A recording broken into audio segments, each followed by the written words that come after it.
برنامه نویسی فقط نوشتن چند خط کد نیست. این هنر خلق دنیای دیجیتالی است که میتونه زندگی ها رو تغییر بده. تا به حال فکر کردید که چگونه میتونید یک ایده کوچیک رو به یک ابزار بزرگ تبدیل کنید که میلیون ها نفر از اون استفاده کنن؟ یا اینکه چطور میشه به کمک چند مهارت ساده آینده‌ای درخشان برای خود ساخت؟ اگر کنجکاوید بدونید برنامه نویسی چه قدرتی داره و چرا این مهارت میتونه مسیر زندگی شما رو عوض کنه، این ویدیو مخصوص شماست. تا پایان این ویدیو با من همراه باشید، چون قراره نه تنها با دنیای شگفت‌انگیز برنامه نویسی آشنا بشید، بلکه یاد بگیرید چگونه میتونید قدم به قدم وارد این دنیای بی نهایت جذاب بشید. از رازهای پرسازترین شغل‌های برنامه نویسی گرفته تا ابزارهایی که هر برنامه نویس حرفه‌ای باید بشناسه. در پایان این ویدیو دیدگاهتون به آینده و توانایی‌های خودتون تغییر خواهد کرد. برنامه نویسی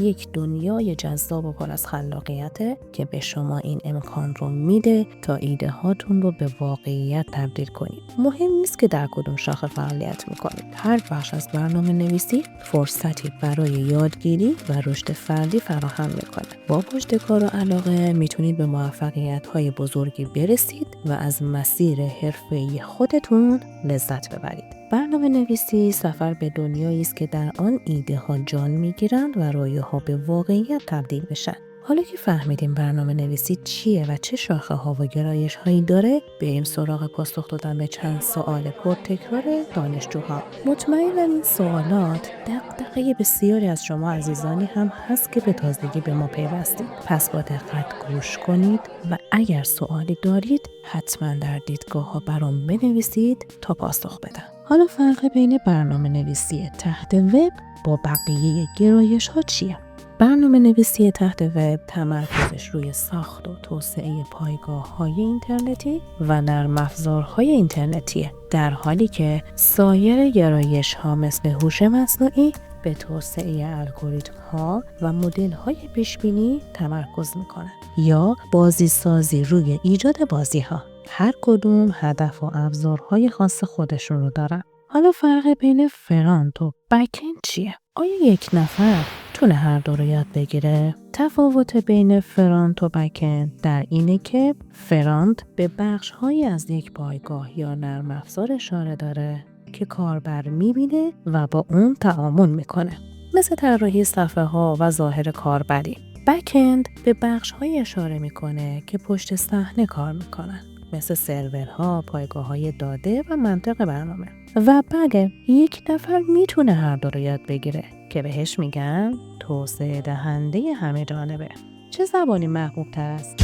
و برای برنامه نویسی تحت وب، بک‌اند و فرانت اند مناسب است. برای فرانت اند زبان برنامه نویسی جاوا اسکریپت محبوب ترین زبانه که با فریمورک های مثل ریاکت، ویو جی اس استفاده میشه.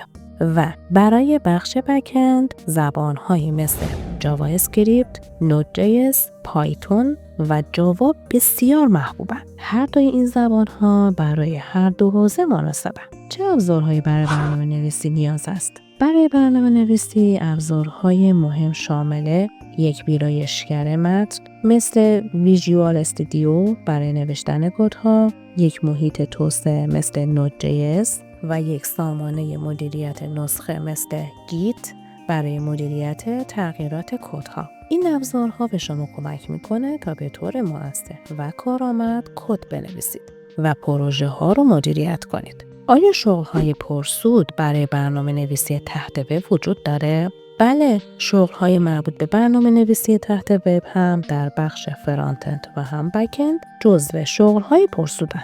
تقاضا برای توسعه دهندگان وب زیاده و معمولاً دستمزدهای خوبی هم دارن. همچنین این شغل‌ها فرصت‌های پیشرفت زیادی هم دارند. در برنامه نویسی تحت وب فرصت‌های پیشرفت چگونه است؟ توسعه دهندگان میتونن در مسیر شغلی خود به سطوح بالاتر مثل توسعه دهنده ارشد، معمار نرم افزار یا مدیر پروژه ارتقا پیدا کنند. همچنین با یادگیری فناوری‌های جدید و بروز نگه داشتن مهارتشون میتونن به عنوان مشاور یا فریلنسر فعالیت کنند و پروژه‌های متنوعی انجام بدن. یکی از سوال‌های خیلی پرتکرار و زیاده دانشجوها اینه که میپرسن برنامه نویسای تحت وب میتونن به کشورهای دیگه مهاجرت کنن؟ بله، امکان مهاجرت برای برنامه نویسای فرانت اند و بک اند و فول استک به کشورهای مختلف وجود داره. چون این مهارت‌ها در سراسر جهان مورد تقاضا هستند. دستمزدها بستگی به کشور،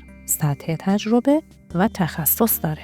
اما معمولاً بالاست. مهاجرت میتونه فرصت‌های شغلی و زندگی بهتری فراهم کنه. در پایان، برنامه نویسی مهارتی است که با تلاش و پشت کار میتونه به موفقیت‌های بزرگی منجر بشه. مثل بسیاری از افراد موفق در این حوزه که از صفر شروع کردن و با تلاش به جایگاه‌های بالایی رسیدن. مهم اینه که هیچ وقت دست از یادگیری بر نداری و همیشه به جلو حرکت کنی.